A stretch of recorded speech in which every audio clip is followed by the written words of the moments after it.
Odoljen Valeriana officinalis, narodni nazivi baldrijan, majčina trava, macina trava, mačija trava, peltranić, odolen devesin. Odoljen je najbolje biljno sredstvo za smirenje živaca, neopravdano je povremeno bio zapostavljen. Neki ga ne vole zbog neobičnog mirisa i ukusa. Glavna greška je u svakom slučaju što premalo odoljena uzimamo. Treba ga uzeti u velikim količinama da bi njegovo djelovanje na živce došlo do izražaja. Gotovo da i nema smisla uzeti samo nekoliko kapi.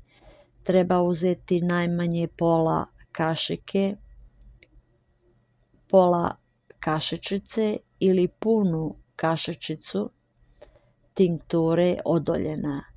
Tada možemo biti uvereni da će se ispoljiti njegovo smirujuće djelovanje.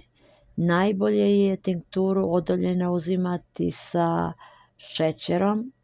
Kašičicu odoljenove tinkture izlijemo na kocku šećera da je upije, a kapi možemo uzimati i sa vodom. Isto vredi i za čaj od odoljena. Pripravljamo ga od korena odoljena koji se prodaje razrezan na komadiće kao droga odoljena. Za jednu šoljicu je potrebna vrhom puna kašičica čaja, ali nije greška uzeti ni 2 kašičice po šoljici, budući da djelotvorne tvari odoljena treba da izvlačimo iz korena. Najbolje ga je preliti vrućom vodom pa zatim ostaviti nekoliko sati da odstoji. Ukoliko želimo čaj od odoljena napraviti kao sredstvo za pospješenje spavanja, oparak moramo napraviti već ujutro i držati ga pokrivenog do večeri. Pre spavanja ga pijemo polako u gutljajima. Ako želimo odoljen uzeti za opšte smirenje u toku dana, na isti način pripravljamo celu količinu čaja već uveče i ostavimo ga da odstoji celu noć. Kad neki čaj namačemo kratko vreme u vreloj vodi, to zovemo infuziranje, a kada djelotvorne tvari iz nje izvlačimo dugotrajnije, to se zove maceriranje. Za odoljen je već i to dovoljno, ali još je bolje ako odoljen pripravljamo infuziranjem i maceriranjem, dakle najprije ga oparimo vrelom vodom, infuz, a zatim još i dugotrajnim močenjem u hladnoj vodi dobijamo i hladni ekstrakt, macerat. Nema nikakvog smisla mešati odoljen i droge u kojima ima eteričnih ulja, kao što je na primjer matičnjak koji također djeluje smirujuće, jer njega upotrebljavamo pre svega kao oparak infuz. Za matičnjak nije dovoljno hladnom vodom izvlačiti djelotvorne tvari, ali ako dodamo 20 do 30 kapi odoljena u čaj za smirenje pripravljen od kamilice, komorača i kima, možemo mu znatno povećati djelovanje. Sasvim nešto drugo od običnih kapi odoljena jesu eterične kapi odoljena. Kao što već kazuje samo ime, uz alkohol je u kapima i eter kao sredstvo za otapanje. Međutim, eter je tvar koja oživljava, koja uzbuđuje, dakle suprotna odoljena. U tim eterskim kapima odoljena prevladava djelovanje etera, zato ih upotrebljavamo kao lijek za brzo ponovno oživljavanje kod nesvestice, ali ne dolaze u obzir kao lijek za smirenje.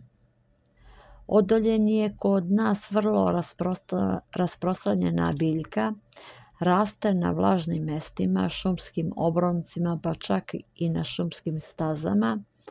Visok je oko 1 metar i može se lako raspoznati po karakterističnoj krutoj, vrlo malo razrasloj stabljici na kojoj su nasuprot smješteni listovi perasto razdijeljeni.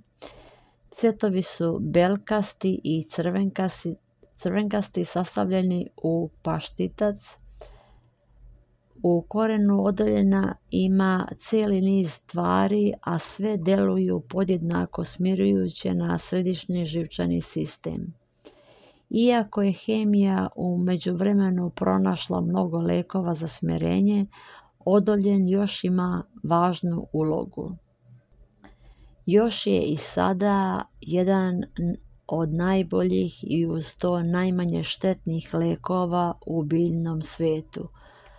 Upotrebljava se na 3 načina: pri opštoj uznemirenosti i nervozi koja se može još i povećati uslijed razdraženosti, pri nesanici koja je posljedica nervoze, pogotovo kada se ne može zaspati, pri živčanim srčanim tegobama, propraćenim lupanjem srca i osjećajima straha u predjelu srca.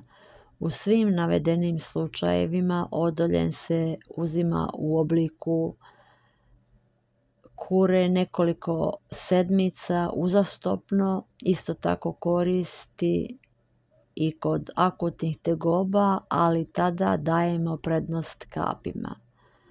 Usavršavajući davno priznate Knajpove biljne čajeve, Knajpovska tvornica lijekova je u novije vrijeme proizvela vremenu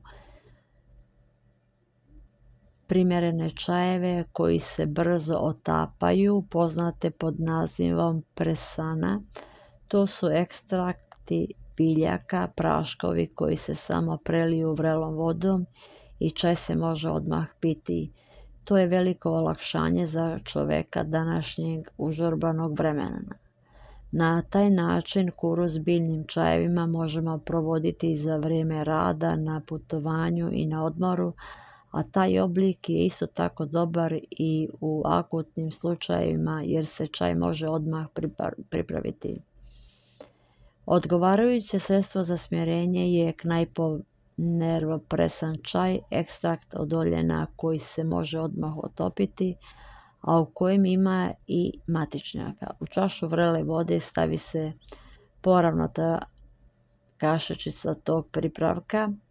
Uz navedeno poznat nam je i Knajpov sok od odoljena koji se uzima 2 do 3 puta dnevno po 1 kašika. Ako možemo uzimati čist, a inače pomiješan sa vodom. Vrlo promišljena mješavina su takozvane seda knajp dražeje u kojima su odoljeni hmelj. Uzimamo 3 puta dnevno po 1 do 2 dražeje. Uveče da lakše zaspimo uzmemo 2 do 3 na jedan put, a progutamo ih sa malo tečnosti. Želim vam svima dobro zdravlje, veliki pozdrav.